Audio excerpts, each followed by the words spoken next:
Estamos recebendo aqui com muita satisfação os parceiros Agrimax e Apimax. Zanqueta aqui conosco. Boa tarde, Zanqueta. Boa tarde, Fabélia. Tudo bem? Tudo bem? Boa tarde, queridos ouvintes da Sucesso no Campo. Edilon, boa tarde. Boa tarde, Fabélia, Zanqueta, a todos os ouvintes da Sucesso no Campo. A gente vai tratar aqui sobre fertilidade do solo, mas uma fertilidade que hoje é um tema ainda mais em alta, que é esse solo que passou pelas queimadas. Vocês fiquem à vontade aqui, um interpela o outro, que eu vou fazendo a pergunta e qualquer um aí que se sentir à vontade pode entrar respondendo. Tranquilo. Qual é o primeiro passo que o produtor deve fazer na sua área que passou pelo fogo? Bom, o primeiro passo é ele procurar orientações de como se precaver, porque agora recente foi aprovado algumas leis também que será penalizado. Então, depois que já aconteceu, é muito difícil você sair fora ileso. Sempre vai ter alguma coisa ali que vai estar pegando, né? A gente até teve um bate-papo recente organizando algo para se prevenir, porque ela vai vir. Então, quando ela vir, você tem que estar preparado. Então, essa aí é uma das preocupações muito grandes hoje. E ainda ontem nós conversávamos aqui com a advogada Karina Testa, que ela é uma advogada ambiental, e ela ainda deixou claro assim, que ela é uma advogada ambiental do produtor. E ainda falando justamente de ter essas coisas em mãos que precisa, antes de mais nada, ele se precaver fazendo registros, fazendo demonstrações ali do que de fato passou pela área dele. Agora, já foi e eu vou começar a plantar. Qual é a atividade, o manejo cultural que ele deve fazer dentro dessa área? O produtor tem que entender o que acontece na área dele quando ele perde essa matéria seca que queimou, eventualmente pegou fogo, queimou essa matéria seca, o que ele está perdendo? Essa matéria seca, o primeiro passo, ela é rica em potássio, um potássio que ia ser lavado pela chuva, trazendo para o solo, entregando esse potássio para a planta dele. Então, necessariamente, ele tem que repor um pouco de potássio. Essa matéria seca que queimou, muita gente entende ela como matéria orgânica. Não é matéria orgânica, é matéria seca. A matéria seca vai virar matéria orgânica se o solo estiver preparado. O solo corrigido, o pH do solo corrigido, faz com que essa matéria seca que existia no solo, que existe no solo, ela se decompõe lentamente, vai virar ácidos úmicos, vai virar carbono e vai entregar matéria orgânica. Então o processo é esse. Se o solo tiver corrigido o pH, se não tiver corrigido, ele derrete rapidamente. Então muita gente fala assim, perdeu a matéria orgânica. Não perdeu a matéria orgânica. Na área de solo posterior à queimada, a gente mostrou para nós que a matéria orgânica do solo não houve alteração no teor de matéria orgânica. O laboratório, na verdade, ele não lê matéria orgânica, ele lê carbono e converte em matéria orgânica. 58% da matéria orgânica é carbono. Então o produtor perdeu o quê? Ele perde potássio, vai perder essa cobertura, o solo vai ficar exposto e, ficando exposto, está sujeito a perder um pouco da parte vida desse solo, porque a temperatura do solo pode aumentar bastante, a evapotranspiração também é alta, então acaba se perdendo bastante pela temperatura do solo, não pela temperatura do fogo. Passou que o fogo passa rapidamente no campo ali, então ele acaba perdendo bastante em cima disso. Se ele usou um calcário, esse calcário que é carbonato vai virar óxido pela queimada e ele vai ter necessariamente repor esse calcário, porque o óxido passa a ser só nutrição, não correção de solo. O enxofre do solo baixa bastante, então ele tem que fazer reposição de enxofre. Basicamente, uma reposição de potássio, uma reposição de enxofre, e se der tempo ainda para ele fazer uma cobertura desse solo, faça.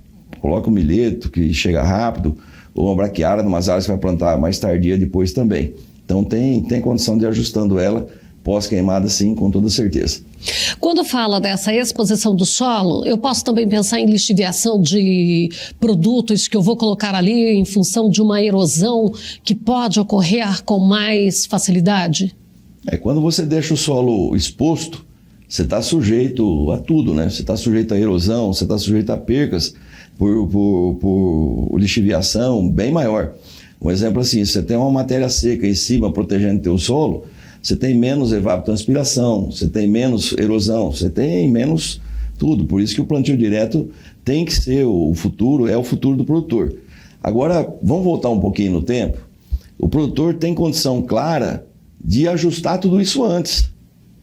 Ele tem condição clara de se fazer um perfil de solo na área dele, ele tem que fazer um perfil de solo na área dele, ele tem que ter plantas produzindo raiz dentro da área dele, plantas vigorosas, viçosas. Por que é importante isso? Se no momento da seca ele tiver, ao invés de uma matéria seca lá no solo dele, exposto, colocado em cima, ele tiver um material verde, uma braquiária verde, por exemplo, ainda, ele vai ter menos problema com fogo. Então, como que ele consegue isso? Fazendo com que o sistema radicular aprofunde. Porque lá embaixo o solo está úmido ainda. O solo seca de cima para baixo. Então, ele tendo um bom perfil de solo, tendo cálcio para poder formar o tecido do sistema radicular, a raiz de uma planta, ela só cresce se tiver cálcio para poder formar. E o que a gente observa aqui é que boa parte da fertilidade está colocada toda de 0 a 10. Grande parte. 10 a 20, muito menos, de 20 a 30, então nem se fala. Então, o produtor deveria, sim, fazer um bom levantamento de solo, ver o que precisa ser colocado para 30 centímetros de profundidade, incorporar esse calcário. Isso vai beneficiar não só a parte produtiva da planta, que vai ter uma planta com uma cachopa de raiz mais bem formada, como ele pode chegar lá na frente com uma braquiária verde ainda, o que poderia ajudar ele muito também para evitar o fogo, né? Então, dessa forma, ele consegue trabalhar melhor o solo dele, faz com que o solo seja um solo produtivo e consegue evitar problemas futuros. Zanqueta, eu vou fazer o papel do advogado do diabo. Faça. Você falou em ter ali essa matéria verde. Acontece que nós passamos por uma seca nesse ano excepcional. A gente teve ali mais de 150 dias sem chuva. Mesmo que eu tivesse uma formação de perfil, se eu abrisse ali aquelas trincheiras, eu ia conseguir ali ver um sistema radicular profundo, eu conseguiria ainda ter uma planta verde? Olha, eu vou te explicar falando sobre uma fazenda de cana-de-açúcar, que é gramínea também, para você ter uma ideia. Eu fui visitar, a pedido de uma usina do Nordeste, fui visitar essa usina porque choveu somente 600 milímetros naquele ano. E a cana literalmente estava morrendo. E eu fui rodar com o pessoal na lavoura deles e realmente a cana estava morrendo. Só que dentro do mesmo canavial que estava morrendo, existia manchas, porções com a cana produtiva, cana de 150 a 180 toneladas, com a mesma quantidade de índice pluviométrico. O que tinha diferente ali naquela cana? Não foi irrigado, não foi feito nada diferente lá. Nós, com um enxadão, fomos abrir uma trincheira, aonde a cana estava morrendo, fertilidade toda aqui em cima. Então a atividade breca muito mais rápido. O solo seca, que eu falei, de cima para baixo. Se o sistema radicular está tudo aqui em cima só, seja da soja, do milho, da braquiária, do que for, vai secar mais rápido. Vai perder muito com isso. Quando você tem um perfil de solo ajustado, profundo, que é o caso que tinha nesse canavial, nessa parte estava boa ainda. Nessas manchas verdes. Essas manchas produtivas e verdes. Né? Nós tínhamos um sistema radicular aprofundado também, fazendo com que a planta estivesse vegetando, estivesse bonita na parte aérea dela. Então, você quer conhecer a tua planta, nada melhor que você olhar para baixo dela. Então, quando você faz esse perfil de solo, faz o dever de casa bem feitinho, você sim consegue fazer com que a planta resista mais. Com esse processo todo também do perfil do solo, você ajustou o pH dessa área. Ajustando o pH dessa área, você faz com que boa parte daquela matéria seca que você proporcionou, que você criou no futuro, grande parte dela vai se decompondo lentamente, vai virando ácidos úmicos e incrementando matéria orgânica no solo. Hoje a Pemax tem mais de 10 milhões de hectares de área monitorada. Eu posso te afirmar com toda segurança que as áreas mais produtivas que nós tivemos até hoje são áreas que têm perfil de solo ajustado e que têm incremento de matéria orgânica no solo. Então, o perfil de solo e matéria orgânica é o grande passo para se produzir. O produtor tem que buscar isso. E ele só consegue ter matéria orgânica no solo se ele ajustar o teor de cálcio e magnésio. Então, sim, é possível você ter uma planta verde com um período mais prolongado. A Dirceu Gassen sempre dizia, né, que você tem que olhar para a boca da planta, e a boca dela é a raiz. Então, e tá bom, agora eu já passei, já tive o prejuízo, e o que é que eu vou fazer a partir de agora? Eu preciso fazer plantas de cobertura daqui a pouco, porque agora eu preciso também de uma colheita, eu vou entrar plantando soja nas regiões que fazem duas safras, porque aqui a gente está falando para o Brasil todo, e não é todo o Brasil que tem 2 safras, mas nas regiões que tem. A gente sempre tem ali o verão com soja e a segunda safra com milho. Esse é o mais tradicional, mas hoje também já temos as opções de girassol, de milheto. Aliás, o milheto normalmente ele vem ali para uma cobertura, mas o sorgo está ocupando bastante, embora o milheto também já comece a entrar como produção e não apenas como cobertura. E ainda as áreas que tem o algodão. O que é o processo para ele fazer? Agora começaram as chuvas, começaram as estabilidades de chuva. Não tem outra forma, né? O produtor tem que botar a semente para o chão porque ele precisa sobreviver, ele precisa produzir, certo? As áreas que teve a queimada, nós falamos já o procedimento poder seguir, o produtor para poder se precaver e para frente, poder melhorar o que tem que ser feito. Primeiro passo de tudo, Fabélia, é ele fazer um bom levantamento de solo. E fazer um bom levantamento de solo, ele tem que usar os mapas de produção dele como ponto de partida. Porque, por exemplo, assim, esse ano, Rondonópolis, Tiquira, região de baixo lá, choveu pouco, né, na safra. Tem produtor lá que colheu 30 sacas de soja, que tem porções dentro da área dele que deu 80. Porções dentro da área que deu 80, e ele colheu 30 na média. Agora, o que tinha de especial naquelas áreas que deu 80? Ele tinha perfil de solo, ele tinha 1% de matéria orgânica a mais, e como consequência disso, tinha um solo aerado, não tinha compactação. Então, na média, ele colheu 30 dentro do lote porque faltou água.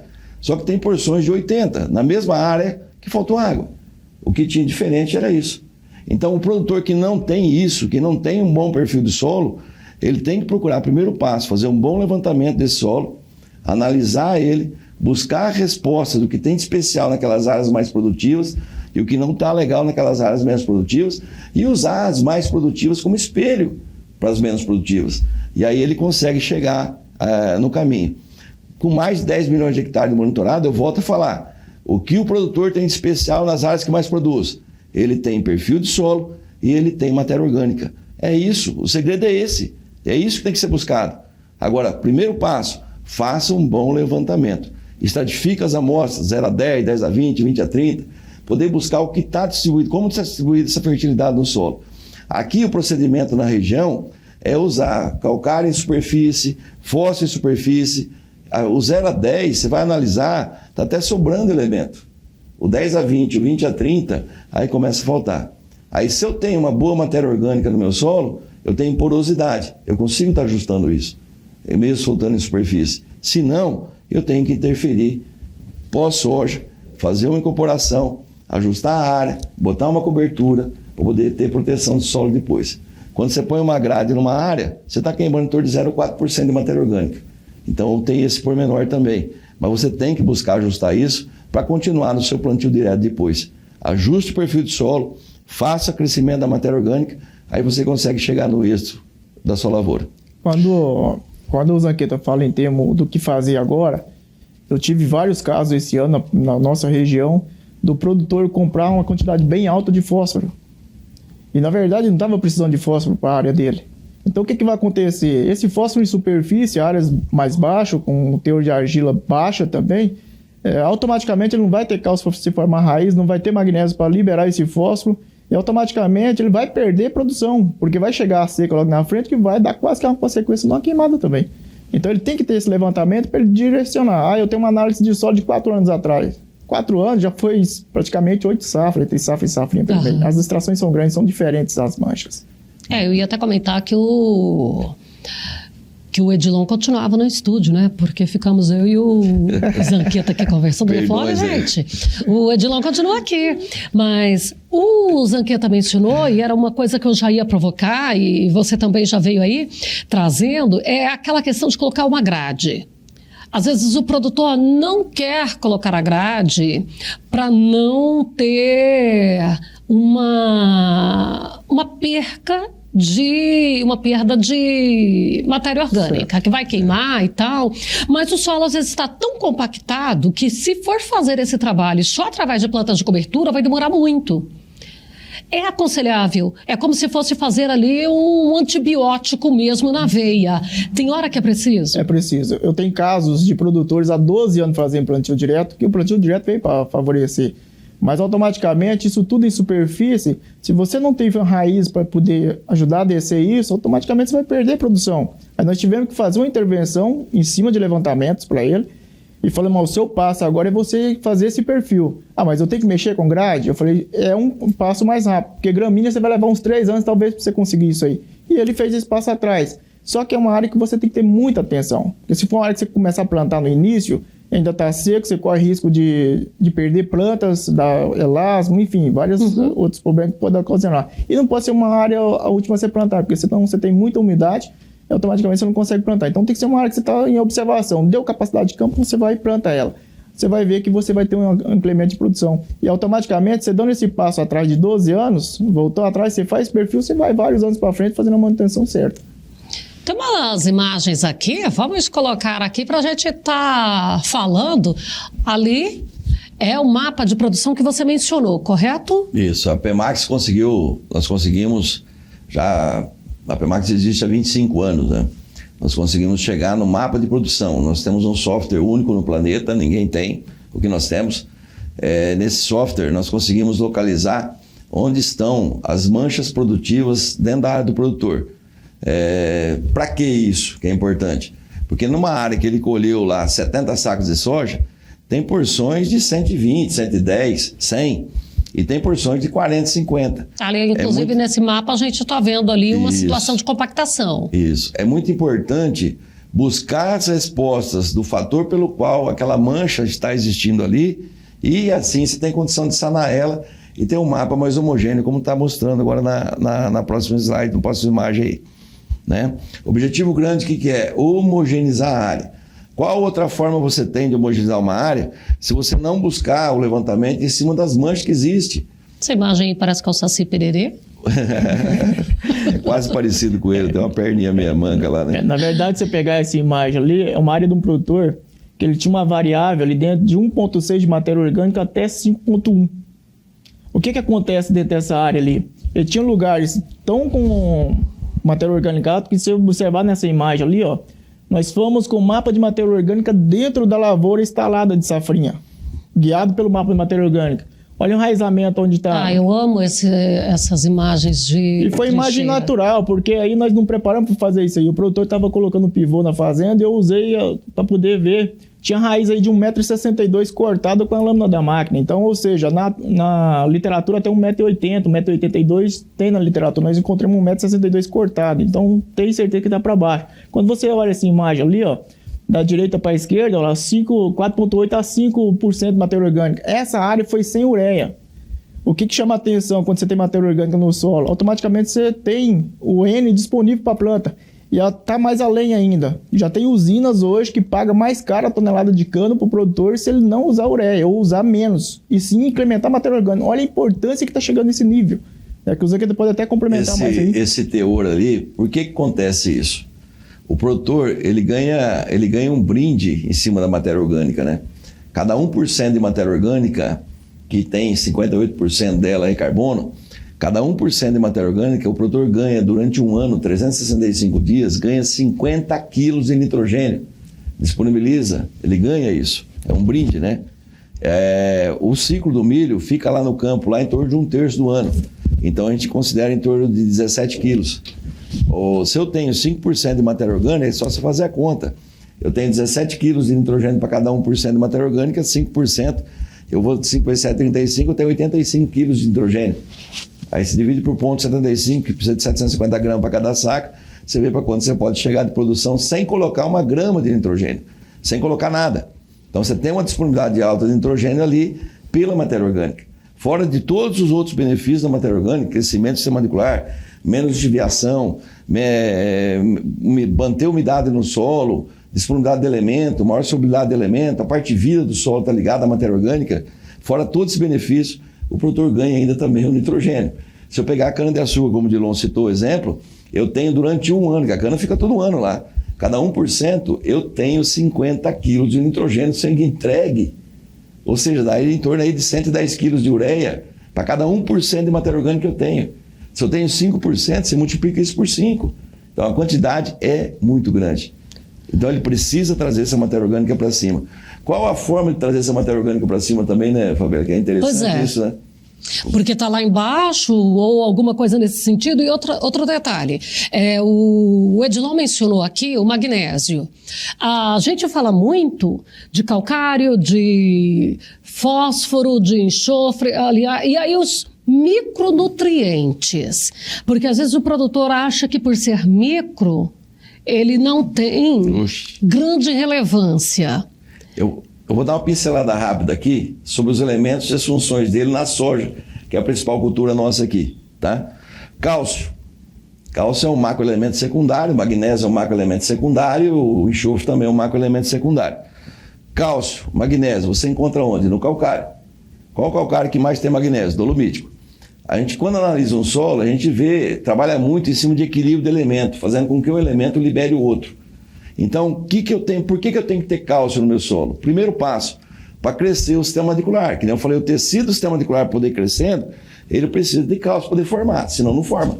É que às vezes a gente tem pés de soja ali, que a planta foi arrancada e tem os nódulos onde percebeu que a raiz ela parou ali. Parou, tem alumínio, porque não tem cálcio, que o cálcio neutraliza o alumínio. Tá, se você tem cálcio na solução do teu solo, você colocou esse cálcio lá, a tua raiz vai crescer. Qual que é a outra função grande do cálcio? Liberar potássio. Então não adianta o produtor pensar em gastar um dinheiro em potássio, colocar bastante potássio no solo dele, e o teor salino de um cloreto de potássio é 120%, é mais que sal de cozinha. Então tem que usar ele de forma racional. Tem áreas que eu tinha lá 170 miligramas de potássio no solo, que eu zerei a adubação de potássio do produtor, hoje eu estou com 250. Por quê? Porque eu melhorei a parte de vida, eu parei de agredir ela. Então, naturalmente, isso foi crescendo. Então, eu preciso de cálcio para poder crescer a raiz e liberar potássio. Eu preciso de magnésio, porque o magnésio é o elemento central da clorofila. Elemento central é ele que faz com que a planta tenha fotossíntese, ligado a ele está nitrogênio, enxofre e outros, e é ele quem libera fósforo. Então, não adianta eu pensar em fósforo sem colocar magnésio. Eu vou perder. Então, o primeiro passo, ajuste o cálcio, ajuste o magnésio. Quando você coloca um fósforo no solo, que já é um macroelemento, você precisa que esse fósforo vai solubilizar, mineralizar, entrar na solução do solo. Aí, se eu tiver magnésio equilibrado, esse fósforo fica disponível. Senão, não fica. Essa é a grande diferença do solúvel e disponível. O que eu tenho na solução do solo está solúvel e o que, se eu tiver magnésio para liberar ele, está disponível. O mesmo acontece com o potássio. O potássio que tem na solução do solo precisa do cálcio poder ser liberado. Zinco, microelemento, fundamental para a planta produzir vagem. Planta rica em zinco, rica em vagem, pobre em zinco, pobre em vagem. Boro, durante a parte vegetativa, ele regula o tamanho do internode da planta, não deixando ela alongar. Ajuda na translocação de açúcares, proteína, e aquele formato bonito do grão é o boro que faz. Já são microelementos, mas de suma importância para a planta poder produzir. Nós podemos falar de todos aqui, mas os o tempo não dá. 1 minuto para você fazer aí as suas considerações desse bate-papo. Eu vejo, assim, um dos temas que a gente trouxe aqui foi matéria orgânica. Como eu comentei que algumas usinas já estão pagando mais pela cana, onde o produtor tem matéria orgânica e não usa ureia. Eu tive caso dessa própria imagem que mostrou ali, que era uma área que vinha batendo na trave e não se desenvolvia, 60 sacos, 120 de milho. Hoje nós estamos falando de 250 sacos de milho e estamos falando de 106, 108 sacos de soja. Mas lá onde está essa diferença? Nós fomos lá olhar aquele espelho que está com 5% de matéria orgânica e está puxando os demais. Trabalhava com composto orgânico, porém em taxa fixa, uma quantidade alta. Diminuiu essas dosagens e entrou colocando aonde era matéria orgânica menor de que 3. E assim foi se ajustando. Então hoje é uma área padrão que você entra de ponta a ponta, ela não tem tanta discrepância. Então, uma mensagem que eu trago final, produtor, é até uma passagem bíblica: faça a sua parte, que o homem lá de cima também vai ajudar.